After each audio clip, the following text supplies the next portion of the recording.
Hi everyone, Jason is back here in Lowell Cemetery in Lowell, Massachusetts. I got a little different one. Not exactly famous. You kind of know what he did. You kind of know what company he helped found. But he's also known for something else. So I'm here to tell his story. And, well, let's just get to it. So I'm here at Lowell Cemetery, as I said, in Lowell, Massachusetts. Please hit the subscribe button. We're back here with New England Graveyard, and I'm here with Charles Herbert Allen. Charles Herbert Allen was an American politician and businessman. After serving in state and federal elected positions, he was appointed as the first United States appointed civilian governor of Puerto Rico when the U.S. acquired it after the Spanish-American War. He previously had served as Assistant Secretary of the Navy under President William McKinley. After returning to the U.S. from Puerto Rico, Allen headed to Wall Street and became a vice president of the Morton Trust Company and its successor, the Guarantee Trust Company of New York. He formed the American Sugar Refining Company, a sugar syndicate which by 1907 was the largest in the world. It owned or controlled 98% of the sugar processing capacity in the U.S. and was known as the Sugar Trust. Allen was treasurer of the American Sugar Refining in 1910, its president in 1913, and in 1915 he joined its board of directors. In the early 21st century, the company is now known as Domino Sugar. That's right. We're looking at the guy who brought you Domino Sugar. He was born here in Lowell Sugar. Yeah. In Lowell, Massachusetts on April 15, 1848 to Otis and Louisa Allen. He attended public and private schools. He did his undergraduate work at Amherst College, where he graduated in 1869. He worked with his father in their company, Otis Allen and Son, a lumber business that manufactured wooden boxes and sold railroad ties, housing frames, and road building materials. Allen joined the Republican Party and was elected to 2 terms in the Massachusetts House of Representatives in 1881 and 1882, and 1 term in the Massachusetts Senate in 1883. He was elected as a Republican to the 49th and 50th Congresses, serving March 4th, 1885 to March 3rd, 1889. In 1890, Allen was nominated for governor of Massachusetts by the Republicans, but was defeated by William E. Russell. In 1884, he received the title of colonel when Governor George Dexter Robinson appointed him to his personal staff.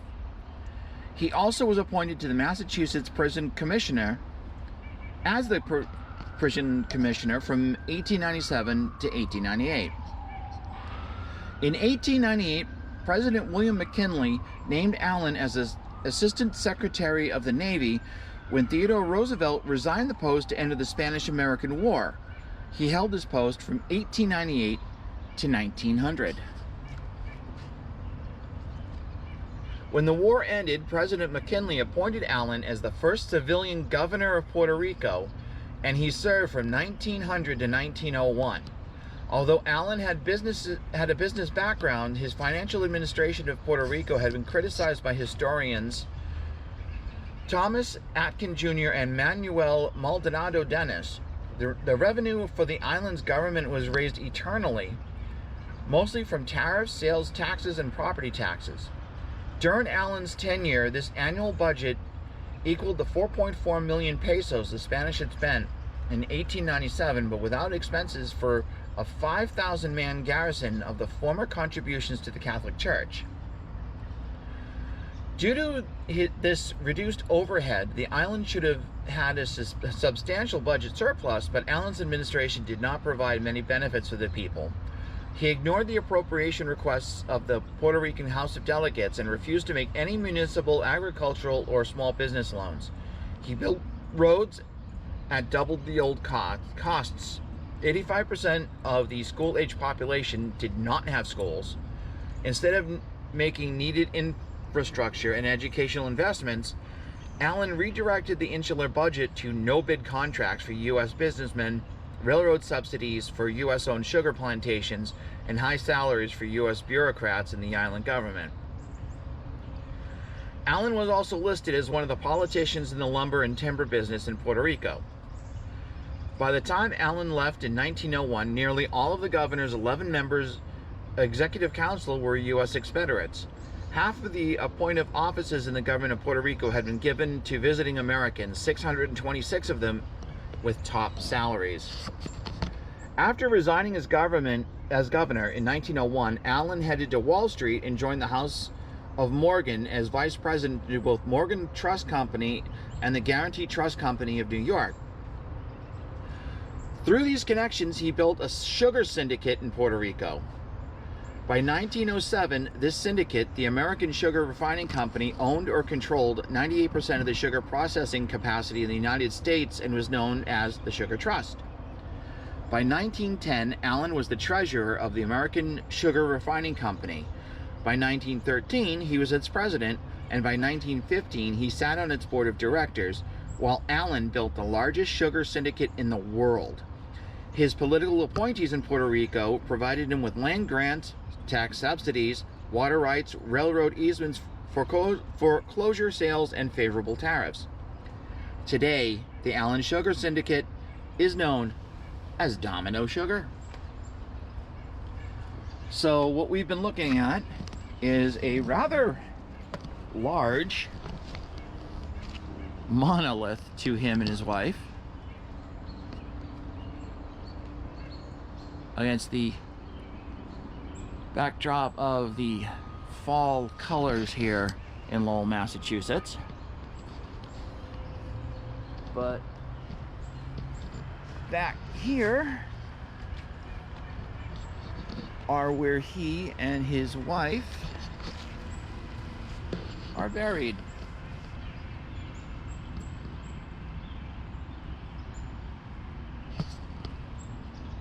Where Charles, and here's where his wife is.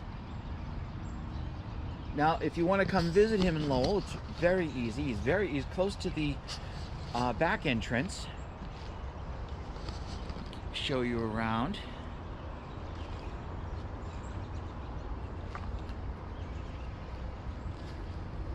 Now, if you see, I'm going to point right up there.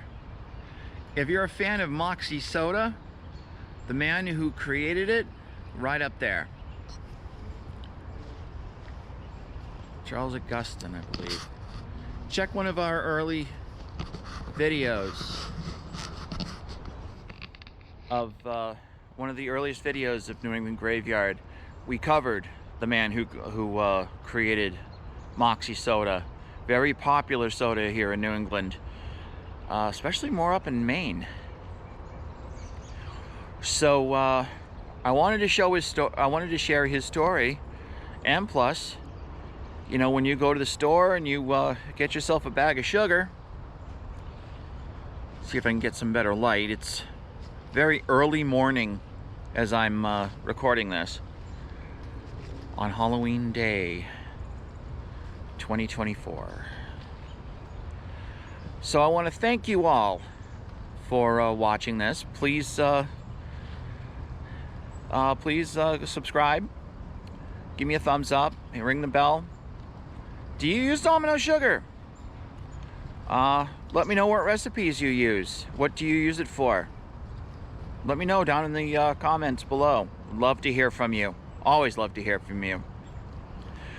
And I will see you all on the next video. Bye.